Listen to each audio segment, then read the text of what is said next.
Bien qu'ils soient divorcés depuis plusieurs mois déjà, la hache de guerre ne semble pas encore enterrée entre Shakira et Gérard Piqué.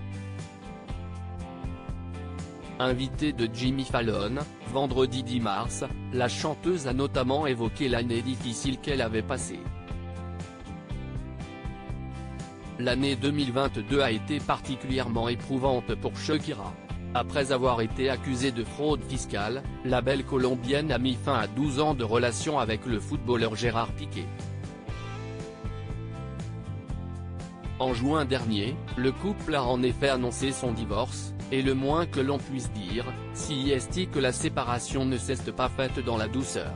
La chanteuse a en effet accusé l'ancien joueur du FC Barcelone de l'avoir trompé et aurait découvert son infidélité grâce à un pot de confiture.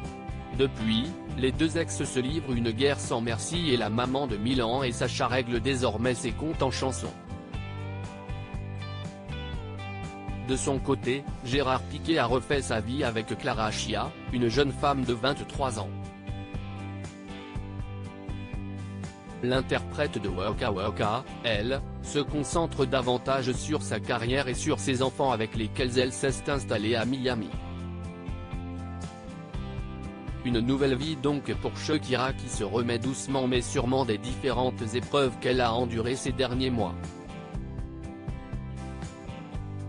C'est un moyen sain de canaliser mes émotions si elle exprime volontiers cette affaire en chanson. La Colombienne ne s'était pas encore exprimée publiquement sur son divorce. Invitée de l'émission de Jimmy Fallon, vendredi 10 mars, Shakira s'est laissée aller à quelques confidences sur l'année particulière qu'elle avait passée. J'ai eu une année très difficile après ma séparation, et écrire cette chanson a été très important pour moi. C'est un moyen sain de canaliser mes émotions, a-t-elle justifié. Elle s'est également positionnée en porte-parole des femmes qui ont vécu la même chose qu'elle. J'ai une communauté de femmes qui ont vécu les mêmes choses que moi, qui pensent comme moi, qui ressentent ce que je ressens, qui ont dû supporter tant de conneries comme moi.